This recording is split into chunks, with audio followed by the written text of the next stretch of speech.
This is a show that brings to the forefront newsmakers, entertainers, and those making a difference in our lives and in our world. Each week is a new adventure with topics ranging from the most serious and cutting edge to the most lighthearted and entertaining.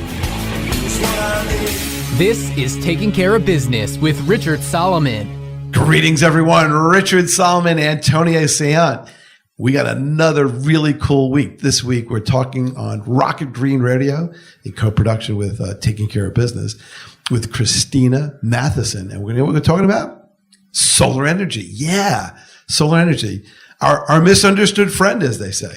So, Christina, if you want to find out about her, the first thing you're going to do is either on your phone, your iPad, your tablet, or your computer, go to leapedu.com. And we'll find out more. Christina, welcome to the show. Thank you so much for having me. All right. So you're like the solar energy guru, right? Well, I like to think that I know my stuff, yeah. Okay, this show's about shameless promotion. Let me ask that again. I am. There you go. All right. So solar energy has been around for so long, and yet it never seems to get the launch into space that it needs to get. Why can't it just get to that next level? Why is it not more widespread? Why do we only see it like in places like parking lots in Suffolk County government buildings and a couple of homes here and there? Why isn't it more ubiquitous? I think that when you look at it, right, you have your early adopters that heard about it, thought it was really great, and at that time, let's say maybe 10 or even 15 years ago, the price was really prohibitive. There weren't a lot of incentives. The largest reason people go solar, honestly, is because their neighbor did it. So I think the lack of knowledge, the lack of education, the lack of understanding, it makes it prohibitive. People think that it's really expensive and out of their range. Similar to organic bananas, right? You can have a banana or an organic banana. So one of the reasons that people don't do it is because they simply don't understand. And as you know, if someone has a belief or a perception that's on the negative side, that's way more prevalent in society than a good opinion. People that get solar don't so much talk about it. They just know that they have a very little utility bill, if any, and they go on their merry way. So I don't know that solar people are necessarily bragging, or yelling from the rooftops about it. Is there also just an absence of marketing? I rarely see any public service announcements about solar. I rarely see any businesses advertising solar. I don't see much about energy credits and conservation, and I just don't. From the utilities? From anywhere, from any source. I mean, in my day-to-day existence of just going about from place to place and listening to the radio in the car and watching TV and listening to the news. It's not talked about. It's just not it's not part of the conversation. The price of tomatoes is, how much a flat screen TV is, or, the weekly specials, or what team is winning. I find I do a lot of speaking, I do a lot of teaching, and I find that wherever I go, people are saying they're calling me on the phone, they're knocking on my door. I don't know if it's not being done on a larger scale. However, what I can tell you is the solar installation market and the solar financing market are highly competitive. The solar industry has one of the highest, if not the highest, customer acquisition cost of most industries. For example, a solar company may pay 17% of their project for customer acquisition, whereas the next highest industry is the auto industry that only pays, which you see ads for cars all the time, they're only paying 4% of the cost of their product to promote it and to acquire customers. So you may not see billboards, you may not necessarily see, TV ads, but they're there. I think that solar has just become such a crowded field. And what we've seen in the recent future is that field is certainly getting smaller because companies try to do it and they don't succeed. It's just it's a tough industry to be in unless you have really happy customers that are going to refer you, and lots do, and unless you've been in business for a long time and have a solid foundation. So there's plenty of marketing. It just may not be the most effective form. Right. But you know what? A lot of times, and I'm just going to throw this out there because, the thing about me, I like to spread the message all over the place. Right. Whether it's solar, clean energy, and all that. And a gentleman, interviewed me for Green Sports. He has a blog. Right. And then he recently wrote an article about the NFL that they've been doing it for years. And I said to him, I wrote him like a couple of days ago, and I said to him, I was pretty upset. Not because, the Patriots lost. I got upset because the platform of the Super Bowl, and they are huge when it goes to greening sports, huge in green, solar, the whole works. Not one word was mentioned in this platform, not one commercial incorporated that, nothing. Right. Nothing to do with clean energy or solar or nothing. The only commercial was Matt Damon pushing water, right. To the poor people. And I was highly upset. And I said, well, this is a problem because me in the film industry, I try to push it. And the whole concept is to alert the audience, which is why you're here. Because this platform, we're the voice for you people. And then we open that door, and then you say, because I'm hoping that it goes all over the place and it sends a message of awareness. So that's my thing. All right, so let me put on my homeowner hat for a second, because I'll put my apartment owner hat next. But I'm a homeowner. All right, let's say I'm anywhere within their antenna. And I call you up and I say, okay, I own a home. What's involved? Not necessarily just the money, but what's involved in knowing whether my home is capable of being, being a solar energy, utilizing solar power. Right. That's one question. How, then it's like, well, how much does it cost? Or what are the benefits? What are the detriments? Is there anything that I need to know about my home? Do I need to fix my roof first before you put, because roofs only last so long, and you might as well, if you put everything on. So what are all the ins and outs? And then the other question I'm going to ask is, all right, I'm an apartment owner. Maybe it's, all of the apartments should band together. We should get some solar panels on the roof because it'll all help us collectively. So I just want to go to the homeowner first. Okay. So I'm a homeowner. So I'm going to sit down with you and say, okay, Christina, what's the good? What's the bad? What's the ugly? What's the hidden? Give me the whole deal. Okay. So since I'm an educator and not a solar salesperson, what I'm going to tell you is the universal answer of the basics of solar and what makes your house suitable. So the first thing that we do is we gather up the homeowner's annual household usage, which means every month you get an electric bill or every month you get an electric bill, and that is spelled out in the form of kilowatt hours. It's the number of kilowatt hours of energy that home uses. It's important to note that if there were 3 houses in a row, each homeowner has a different energy lifestyle, meaning there's 2 older people that are really conservative. They don't watch a lot of TV. They don't turn all the lights on. Their usage is going to be considerably less than the neighbors who have 3 or 4 kids that plug everything they own in and leave every light on, because we all know that as soon as a child can reach the light switch, they only turn it on and they don't turn it off. So we can almost tell from a homeowner's usage if they have a lot of kids or a pool or a hot tub. All of these things makes your electrical consumption higher. So we gather that. Then we look at a home on Google Earth, so it's a satellite image. The most important thing is that you do not live in a very tree-covered area. We do not encourage anybody to chop down all of their trees, right? So we certainly don't want to take all the trees down. However, if you have one tree that's slightly hanging over the roof, we may say, will you trim it? Or some people say, you know what? we're going to just take the tree down. We always, it blocked our sun or it blocked something, so that's fine. So you have to have access to the sun. The sun has to hit the roof and hit more than one small area of the roof. So we have household usage, which tells us how much power your house needs. We have whether your roof is in the shade or in the sun. We have roof space. So lots of times, in my old house, I put skylights in.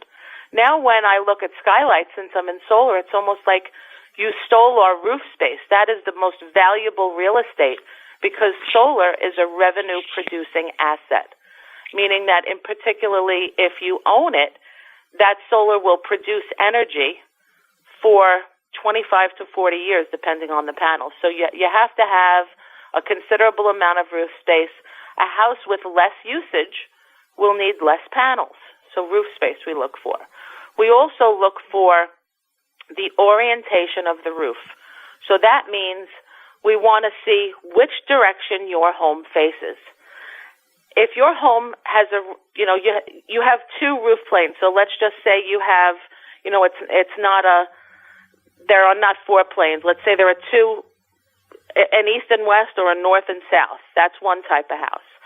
Then you have houses that have four roof planes, but sometimes the two on the ends are really small, so you can use them and not. The orientation is important because when you have a south-facing roof, the sun is on it more than it's on any other roof plane. So you can put solar on the south side, you can put solar on the east and west side, provided that you do not have a really steep pitch, like a Tudor home has a really steep pitch, and provided that the surrounding buildings, whether they're homes or businesses, are not blocking the sun from getting to that roof plane. We discourage using the north side of the roof. And the reason is that is the plane that has the least solar access. The sun shines on the north side considerably less than it does on any other side of the roof. I always tell people when I speak to them, I'm Italian and my grandfather used to grow tomatoes. And he never would put them on the north side of the house because they didn't get any sun and they wouldn't grow. And it's just like a solar system. What we need is the sun. Then we look at, for sizing a system, the power of the panel comes into play. We want to be able to have enough solar panels to offset the most of your usage. So I've seen in my career homes that have offset 50% of their usage and homes that have offset up to 110% of their usage, meaning that even the little bit of money, so in Long Island, through PSEG, the service charge is 36 cents a day to stay connected. So there are many people that get an electric bill for $11 or $12 a month. That's pretty cool. So we look for all of those things. Do you want to talk about choosing, how do you choose? How do you decide, what company, what are you looking for? What questions are you asking? Well, okay, so the first thing is, let's say I'm suitable because I have the south exposure and I got enough roof space and it's at least feasible that I'm going to use have a 50% offset. So then what is the next thing I need to know on what to do? Is that choosing a company or getting or something else? Well, you want to choose just like any other home improvement because solar is a construction project. You want to choose a company that's been in business for more than 10 years. I think 10 years is a really good barometer of seeing if a company has gone through the ups and downs of the industry. You want to choose a company that's got an A or A+ Better Business Bureau rating. So just like any other project, you can, look for third-party reviews. Honestly, look on Facebook. You're there anyway. Look up the company and look at the comments and see if those people are happy. Look at the reviews there. There are so many third-party reviewing sites. Or call up the company and say, hey, I'm considering going solar. Can you provide me with 3 of your customers that I can talk to learn about their experience? Most companies will give you a list or a couple of people that they'll refer you to, and they'll be happy to call you and tell you about their experience. You want to make sure that that they're going to tell you what's good for you and not what's good for them, which is why the references are so important.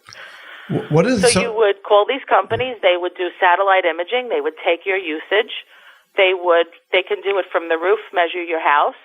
So for a preliminary idea, they'll come and sit with you and explain, find out how you're planning to pay for it and tell you how much they think of your energy that they can offset. So there are lots of algorithms that, there are many, many algorithms that we can tell how much sun will hit that particular spot of your roof for how many hours throughout the course of the year, and take into consideration rainy days, sunny days, if there's snow on the panels, all of those different things. And most are plus or minus 5%, which is kind of amazing. We have 2 minutes left in this segment, believe it or not. It's going fast. What are the maintenance issues for a homeowner? Do you have to get out there and Windex the panels? No. Solar panels have no moving parts. So there's very little, if any, maintenance that's ever needed. And the panels that are installed now all come with internet monitoring.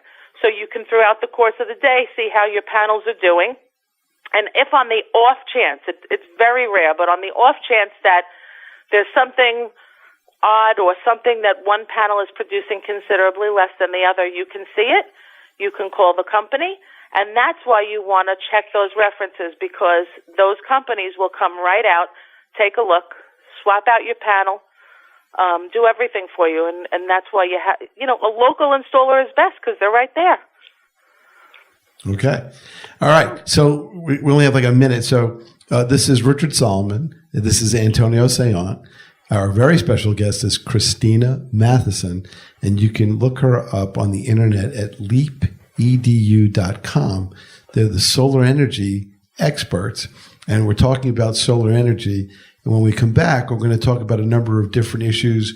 If you don't own your home, for example, what can apartment people do and things like that. So we'll be right back. Keep it locked in. Lots to come. And for all those people out there who are green-minded, we thank you for listening. We'll be right back.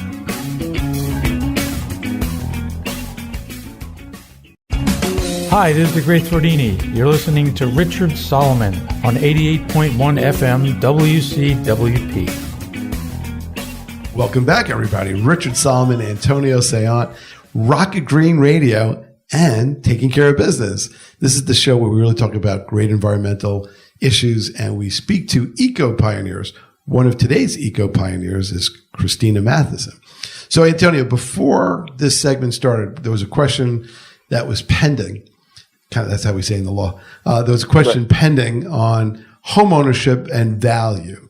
And, new construction versus existing construction. Why don't you run with that? Yeah, sure. I just want to know, basically, obviously when an architect develops, a home that's already, for solar. But as far as that, the homes that are there now that been 50, 40 years old or whatever, does the value of the home change due to the fact that you put solar panels on the roof? It does change. What's really necessary is that the appraisers understand the value of the solar. So Lawrence Berkeley Laboratory has studies that have gone by in a number of different states that do show between, up to, depending on the size of the system. So there are different usages and different sizes, but anywhere from 10 to 15% of the home value can be added when there's solar present. So if it's a passive house or a net zero home, it certainly adds value. I think the value can be perceived, and there's a woman, an appraiser that trains other appraisers on green value named Sandra Ottomanis, and Sandra has so much valid information on how to calculate the value, whether it's the value of the energy that it produces or the value of the equipment itself. But yes, it does increase the value. What we need is more appraisers that have this knowledge and understanding on what the value of that home is. The home does not increase in value, according to the Appraisal Institute of America, if that solar system is owned by a third party. Meaning if it's a lease or if it's a power purchase agreement, it's considered personal property, as opposed to an asset. So that's something very important to remember. If you are looking to increase the value of the property, you should own that solar.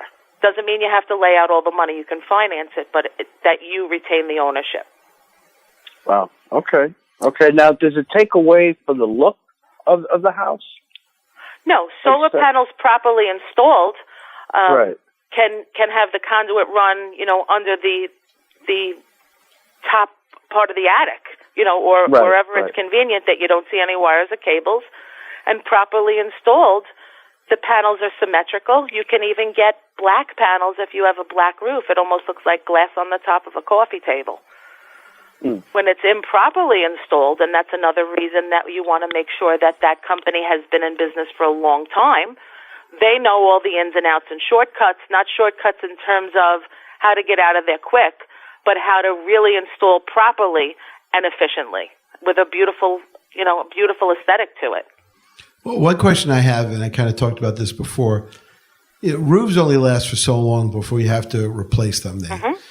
I think the average span of a roof is somewhere between 20 and 25 years. So that's correct. So do you need to replace your roof before you put on the solar panels that could potentially last 40 years, or do the panels themselves protect the roof because now the roof is less weathered, or it just tell me all about that.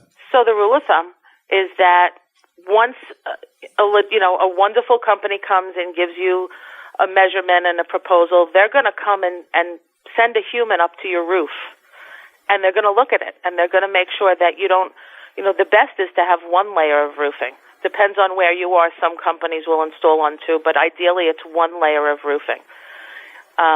If you only have maybe 5 or 7 years left on the roof, a recommendation will be made to include the roof in your solar installation. Do the roof and do the solar at the same time. And the reason is exactly what you said. That solar is going to be there for a long time, and it's going to protect that roof. So the thing that ages or erodes a roof is sun and rain and ice and all of the weather. When you have that portion of the roof covered with solar, it does a couple of things. It keeps that roof, the integrity intact, right? It doesn't get worn or eroded. The panels are installed usually, let's say, in racks maybe 4 inches above the roof. That creates airflow underneath them. So nothing bad happens to the roof. Contrarily, that sun that used to beat on your roof and destroy it is now being converted into electricity because it's hitting the solar panels. So when we look at solar panels, they call it an efficiency rate. So now, let's say you have a panel that has a 21% efficiency rate. It doesn't sound impressive, but what that means is quite the opposite, is that 21% of the sun that hits that roof is converted into electricity, which is kind of amazing. We're wasting our roof space if we're not collecting the energy, right? Either that or we have to go to apartment farming, which is or roof farming. That was another show that we did.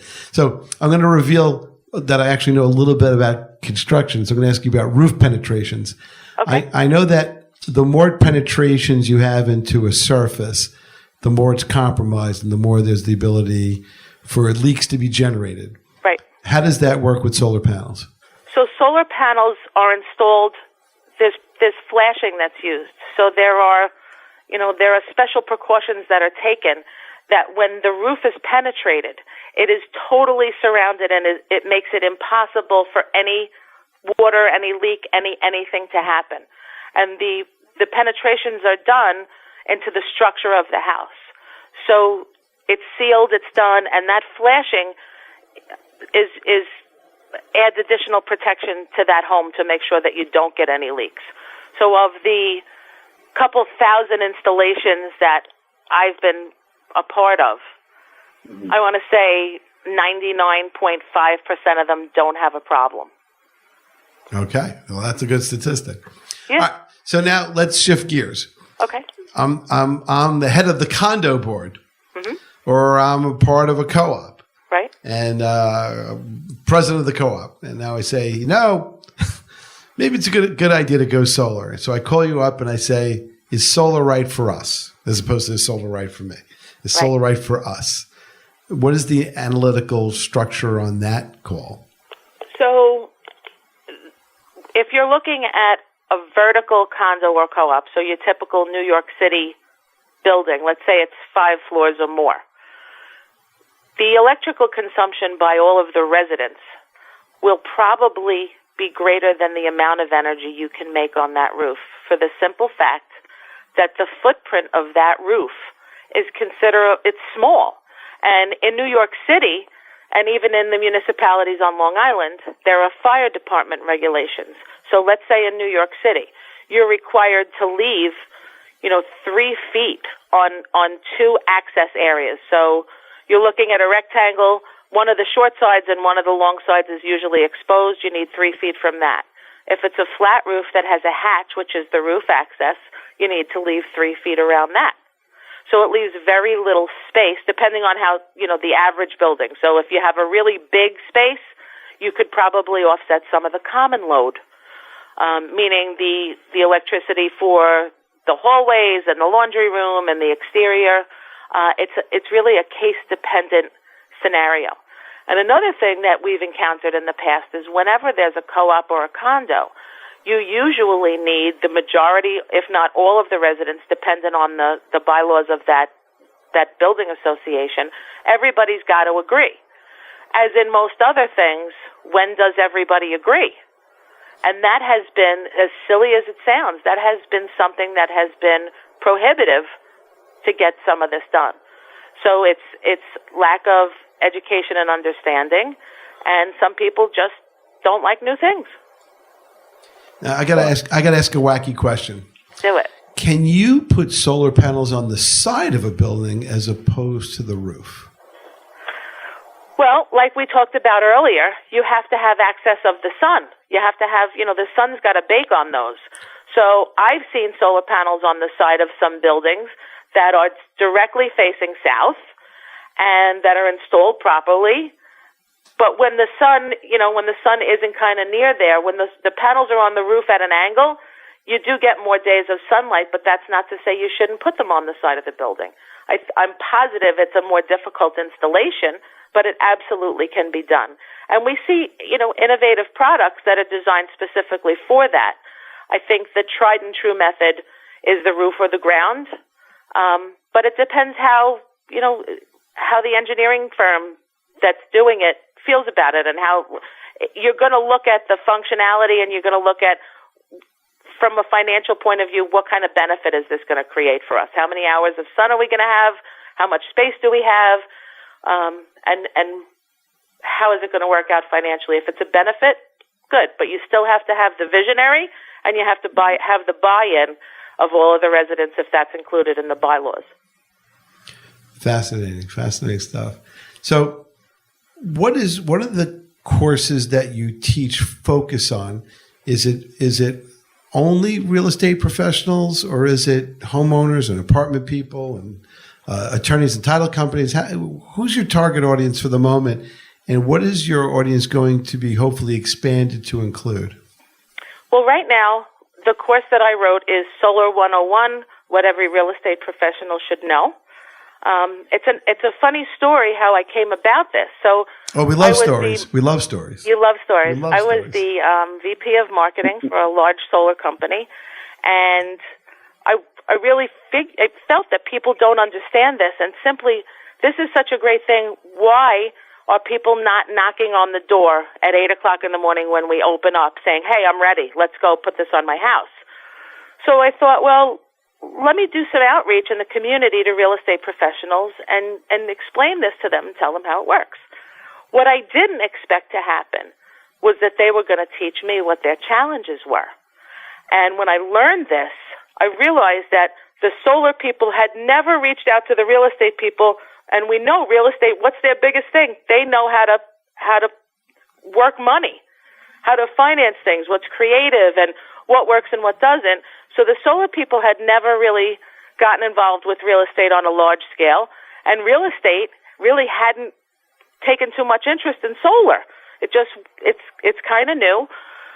And what they taught me were so many challenging things that they had encountered when there was solar on a house. The majority of the solar that's installed in our area is not owned by that homeowner. It's owned by a third party. So when you transfer title of the house, so when you sell the house to someone new, there are a couple things that you have to go through. So you can transfer it, you can buy it out. There is such little understanding for this that what we've seen is that homeowners that have a solar system, so let's say they have a lease from a solar company, reputable or not, or whoever, the agents don't know. And they only find out that there's a UCC filing on the property, which is, it's a lien. They find this out, and oftentimes it's a mystery to the homeowner, the current homeowner that got involved with this and signed this agreement. But now the agent says, well, what do I do? It appears on title. Usually the buyer already has a loan. They already have approval. They're already pretty far down the line.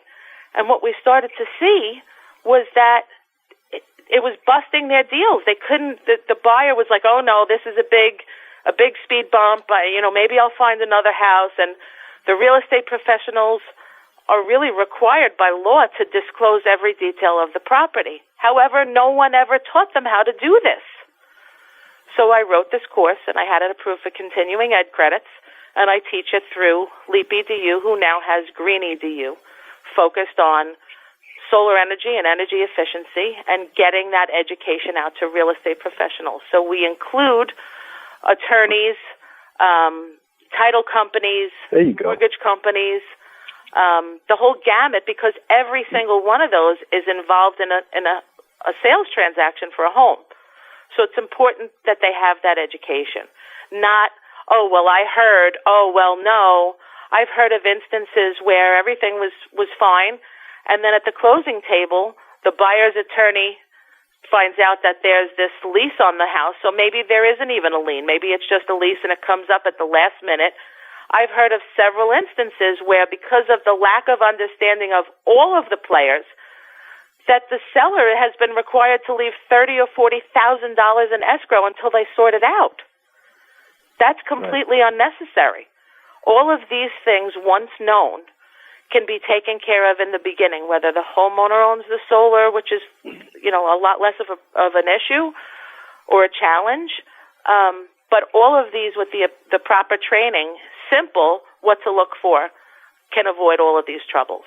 So with the real estate agent, what if, let's say I'm a real estate agent and you're giving a speech, and then I'm gonna ask you a question. I'm gonna say, what are the risks and the benefits of knowing this information? How would you answer me? I would tell you the risk and the benefit is in not knowing this information. Okay. Because you are required by law. So the National Association of Realtors Code of Ethics specifically states that you must disclose all of this information to the buyer. In many cases, we find that the seller didn't even know it. How would the agent know? So it's not a matter of people having a lack of intelligence. It's a matter of them signing digitally, in most cases, a 30-page agreement that they didn't read or they didn't understand. So when we do any kind of a major transaction in our lives, what do? We call an attorney. When somebody comes to the door and you buy solar through them, and obviously you're going to save money, right? They show you, this is your bill now, this will be your bill after. It sounds great. The devil's in the details. And we just decide this on ourselves, and we say, oh, well, if this guy says whatever it is, I'm going to just sign here. Well, the other thing is this. Sometimes it's not, it doesn't end well right now. Solar is not the problem. It's how you're financing it. Well, what it really comes down to is a lot of times people enter into transactions, and then 20 years later, they don't really think about things that are just sort of just there. Right. Or the implications of, now, just for the people out there in the minute we have left, a UCC one that stands for Uniform Commercial Code. Mm-hmm. When you borrow money, people want security, collateral. Correct. So what they do is they take a UCC lien on your home and they file it in your county and one in Albany. So that if someone's doing a search on your property, they look for things like debt. And the way to record debt and to get a priority as a creditor, and not to be a general creditor, but to be a priority creditor, is to get a UCC1. And those things are filed And they're pretty broad, the UCC one. They're filed against all your personal property and all the other stuff because the person who loaned you the money wants to make sure they can collect the money. Right. All right. So this is segment 2. We're almost done here. We'll be right back. We are with Antonio Saillant and Richard Solomon, Rocket Green Radio, with Christina Mathieson, leapedu.com. We'll be back because this is really fascinating stuff about solar energy, which hopefully is in all of our futures.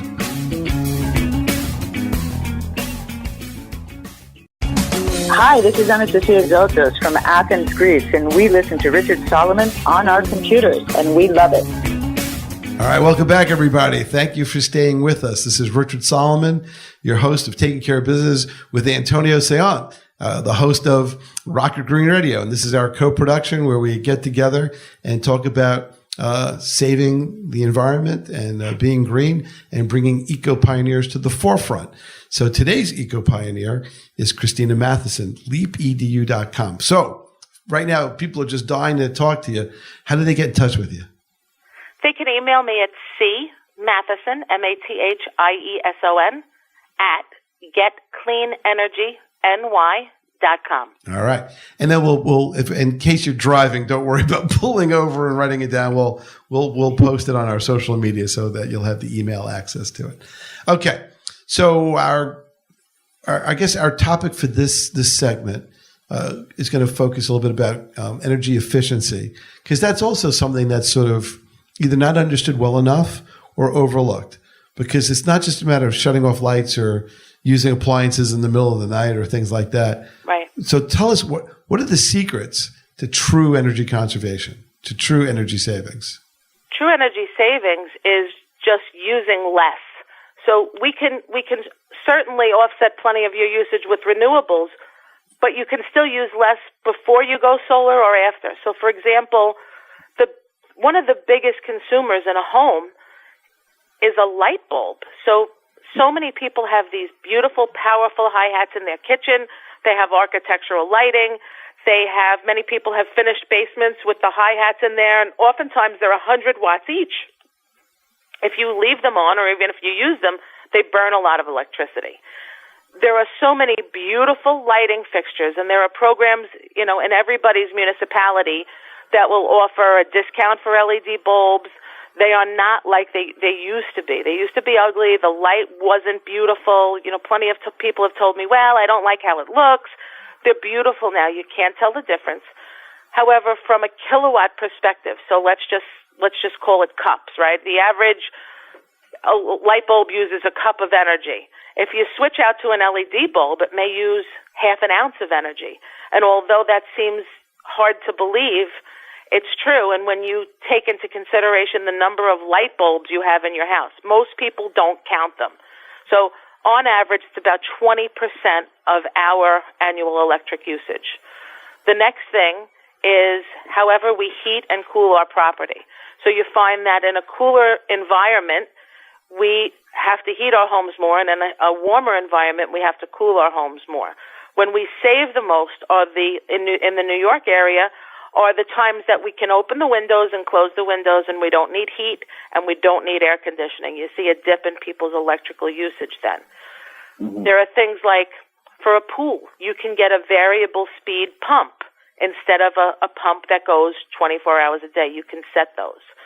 From air conditioning, after 2006, for a variety of reasons, the average air conditioning unit or system uses so much less, in some cases 50% less energy to operate. Most electric utilities offer programs to pay you for the older electric equipment or give you a rebate on the newer one. It varies depending on where you are and what your utility is. However, even though you're purchasing new equipment, the savings over time is incredible. So you can take a home from using 10,000 kilowatt hours a year, and in some cases, one at a time, through a program I call Home Evolution, because you're combining solar with energy efficiency. You can take the cost of operating your home and reduce it drastically, And that's just as important. The less energy we use, the less burden it is on the planet.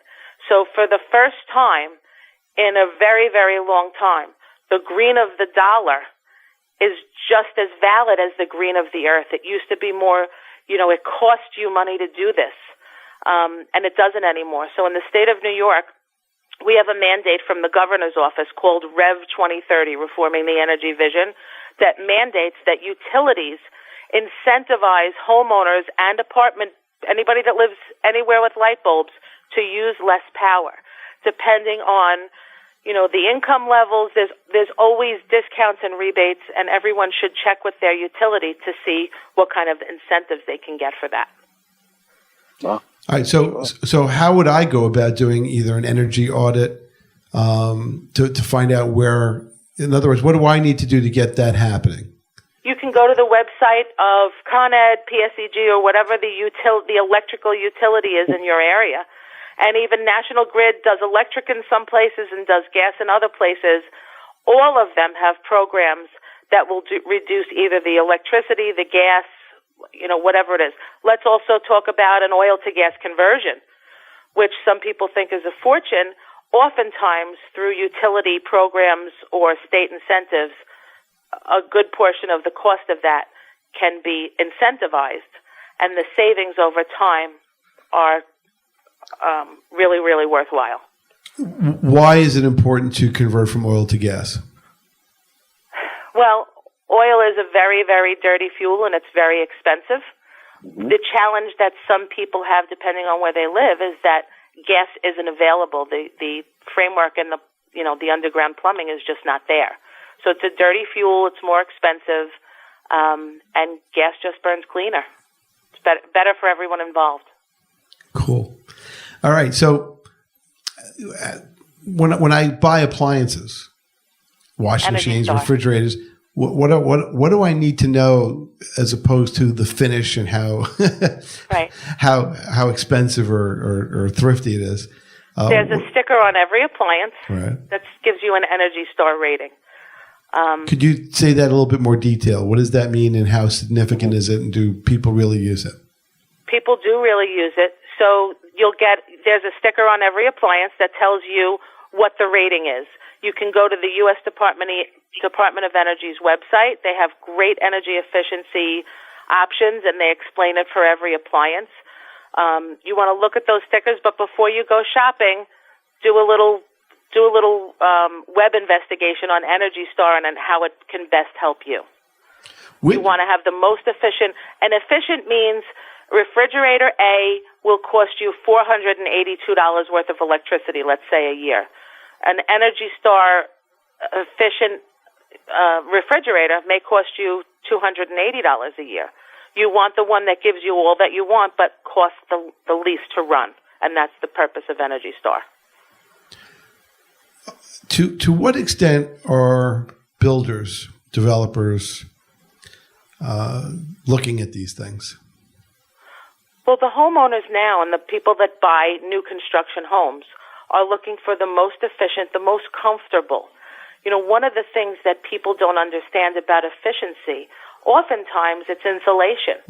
So if you're insulating the building envelope, the air that you pay to cool on the interior of the home, it's going to stay cool. And the area that you pay to heat, same thing, it's going to stay warm because you're not losing that climate-controlled air because it's seeping out of the cracks. So when you want to, the best thing to do is to go to your utility website and look for an energy audit. I know that in PSEG Long Island territory and in Con Ed, you can get a free energy audit, which means that you don't have to buy anything. They're going to come in, they're going to analyze the nooks and crannies of your home, see how your systems are operating, and they make recommendations. One of the best things you can do is to insulate. They do spray foam insulation sometimes. There are different forms. It makes the home more comfortable. You don't feel cold in the winter when you're sitting there. You don't feel there's no draft. Windows are another option. They're not usually incentivized, but there are different loans that you can get for that. Every utility has a home energy audit program, and they recommend certified energy auditors in everybody's area. And that's really one of the first steps that you can take. If you choose to move forward and, get some work done, you choose a contractor with experience, but the difference is not only, it may not be immediate savings in terms of how much it costs you every month, but you will feel completely different inside the house. It's a very warm feeling, and it's also quieter because you've insulated the perimeter of the house. I know that there's certain companies out there that blow like if you have like a brick building, say, for example, they drill into the wallboard and they blow some kind of insulation into the empty spaces. Yes. I forgot what that's called. It's spray foam insulation. Right. And apparently what it does is it takes all that air and really modifies it so that there's less air and there's more insulation, and that can really make a gigantic difference in your home. It makes a huge, huge difference, especially in older buildings. When in my old house when I grew up, there was such little insulation; it was almost like there wasn't any. You could feel the wind blowing through, and sometimes people replaced it. It was good, but it's not. It doesn't do what spray foam insulation does. It's amazing the difference when you go from today you don't have the insulation and tomorrow you do. It's almost like being in a different house.